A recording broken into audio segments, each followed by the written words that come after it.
Okay, how often do you have to talk about this Sharon Stone move? You know, the leg thing. I mean, nearly in every interview, but not today. Okay, not No. Okay, But normally, yes, that's the first question. If it was true that she disagreed, yeah.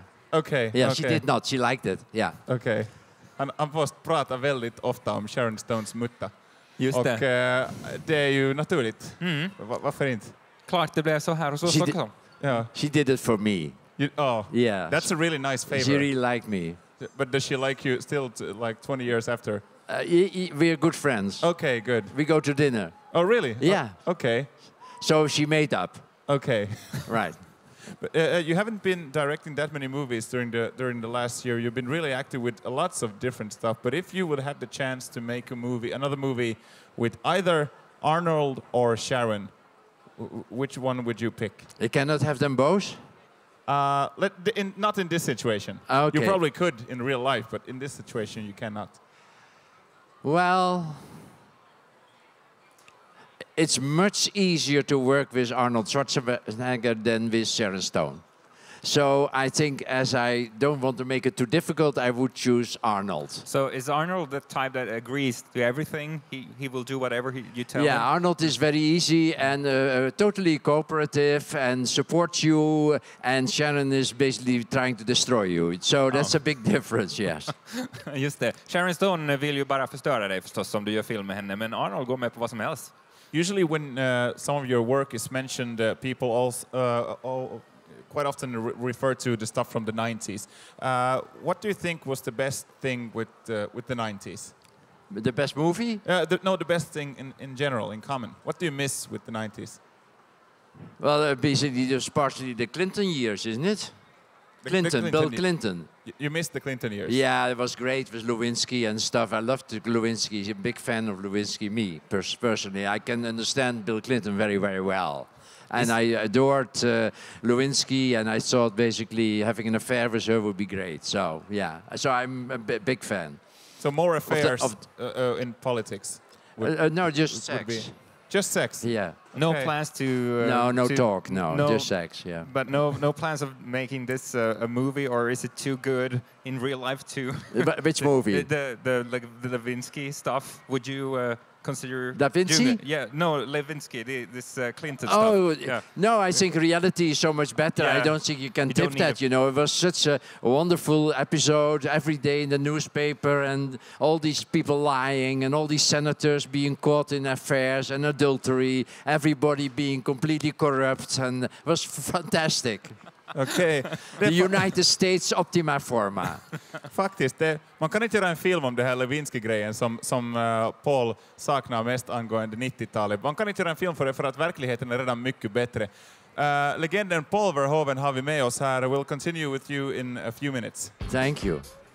So, a lot of people, especially online, refer to you, Paul, as the master of violence and sex on film. Are you happy with this title yourself, or? That's okay, and you know that I want to apply that to my movie about Jesus. Ah, yes, basically, I'm here to promote. You might forget, but I'm here to promote this book that I've written, together with my friend there on the other side, is standing there, and basically, you might not mention it, but basically, I do it myself. That's good. And so basically, I'm going to do Jesus with a lot of sex and violence. Yes. Really? Huh? What kind of response do you think this will bring? People will be happy to see a regular guy. Yeah, but how about the really, really religious people? Well, they might have a problem. They might have a problem. Yeah. Have they given you some feedback already? No, in fact, the response has been generally positive to the book. Now, with a movie, it's really different, you know. A movie is much harsher. The book, basically, you can say, oh, perhaps I believe that, I think that. But in a film, this is it. You cannot escape a movie. You sit there, you're in the dark, and you have to witness this thing. And if people disagree, it will be very harsh with them to see Jesus as a normal human being instead of half divine or fully divine or whatever they make of it. This would be a movie about a pretty revolutionary and intense guy, you know. Perhaps Mel Gibson just left out the sex part in his Jesus stuff. Yeah, it was really violent. Did you see The Passion of Christ? Yeah, that was horrible. It was horrible. Yeah, it was distasteful or disgusting, and just so completely nonsense to spend all 2 hours in torturing people without knowing anything about this man, without knowing anything about what he was standing for. I think it was a disaster, this movie. That's not what I'm going to do.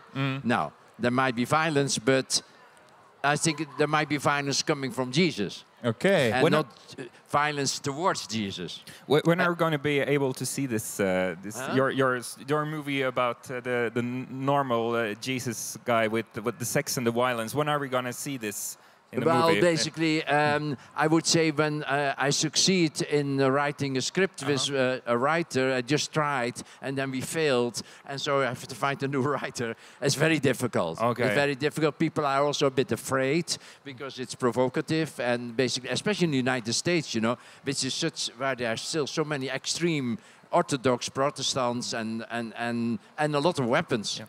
But you're working on it. Yeah, I'm working on it, yes. Det kommer att komma en film om Jesus av Paul Verhoeven. Han har släppt redan en bok som har släppts även på finska nu här nyligen. Jesus Nasaretilainen heter den, och det är en lite annorlunda Jesus-story där. Och det kommer att komma en film som kommer att vara väldigt fylld med våld och sex, för det är det han är känd för. Får se vad väldigt religiösa människor tycker. Mel Gibsons Passion of the Christ får inga poäng alls av Paul Verhoeven. Det var nu riktigt shit bara. Jag måste fråga en fråga ännu. We were just talking about censorship during the last song, and I mentioned that I, as a kid, saw the censored version first of RoboCop, and then I saw the uncensored version just years after that, and that was a completely different movie.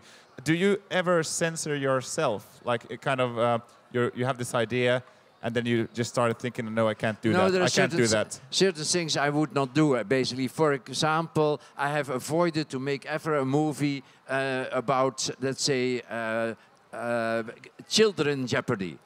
I have 2 daughters, and I don't want to touch that, you know. I feel that is a territory that you should not go into unless forced by events or whatever that you want to respond to that. But in general, I think you should stay away from things that I think, as an artist and as a human being, you would avoid at any cost. And dwelling on them while they didn't happen on you, it feels to me like a wrong thing. Allt som har med barn att göra, och liksom, allt som man kan göra, det tänkas hemskt som man kan tänkas göra åt dem. Så det är ett ämne som han själv vill undvika. Han har själv också barn, så att han vill inte, han håller sig till andra ämnen. Paul Verhoeven är i Finland under det här veckoslutet. Imorgon kommer han att hålla en liten presentation inför en Director's Cut-version av RoboCop. Det är därför han är här, därför, och sen promota sin nya bok som alltså heter Jesus Nasaretilainen. Släpptes på finska alldeles nyligen. Och Jesus på vita duken ser vi också snart. Förhoppningsvis, om skriptet blir färdigt. Just det. Thank you so much for coming. It was my pleasure, and it was fun. Thank you very much.